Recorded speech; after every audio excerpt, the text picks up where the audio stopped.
All right, everybody, welcome back. We're going to talk about manual grading here.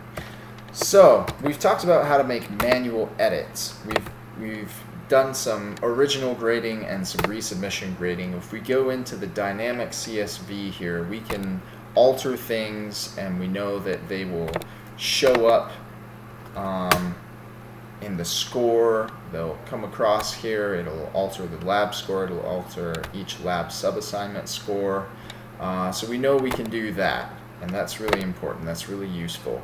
However, sometimes we'll want to alter a bunch of them at the same time, or we'll want to regrade. I mean, I'm coming in here and I'm changing the score on Euler manually, but I don't, if I change this to 0.8, is there some way for me to actually run the autograder so it's autograding this guy's submission without overriding everybody else's scores? And the answer is yes, absolutely. That's what the manual mode is for in the autograder. So we'll go to the autograder, and let's say we've got lab 9, and we only want to manually grade a few file submissions.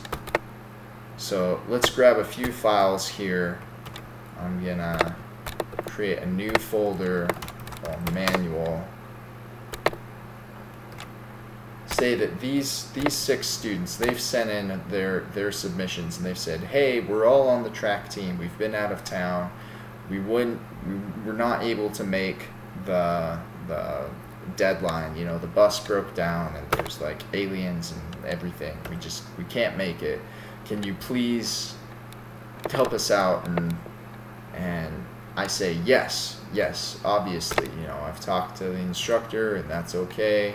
So we love our track stars and feel sympathy when they deal with aliens. So what we're going to do now is we're going to select the files that we want to manually grade. Let's go to downloads. Here's my manual. It's just their Euler functions for whatever reason for this example. And we don't want to override the Hoyne and RK4 grades. They don't have any additional submissions, so we're gonna select none. There are no additional submissions that we're gonna be grading here, and we've already checked manual. Now, what this is gonna do is it's gonna take every file in that folder, and it's gonna say this file. It's gonna tell the autograder program this file was submitted during this full credit period. So usually the autograder is checking file date, time, stamps. It's looking at the student and what the student's deadline is for their section and what today's date is, and it's evaluating all these things to figure out, should I be grading this file right now or not, and if I should it be getting 80% or should it be getting full credit? When you run the program in manual mode, you're telling it, I don't want you to do all these checks. I want you to believe me when I tell you that these files that I've specified are going to get full credit for whatever work they did. And yeah. And the program says, yes, sir, because that's what programs do. So we hit grade, and it's going to go in and grade all of these students' work, and it's going to say, do you want to accept this grading effort? And I will say yes. And of course now we're back to, did you upload to Learning Suite? And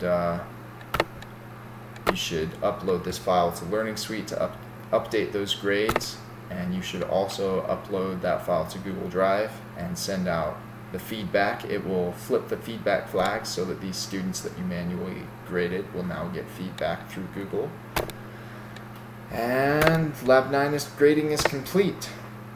So what you just did is you just overrode the program logic for filtering out which depending on file submission dates and due dates, whether those submissions actually get put into the auto grader, and you're just telling the program, just grade these as if they were submitted on time. Grade these as if they were submitted during the original grading period.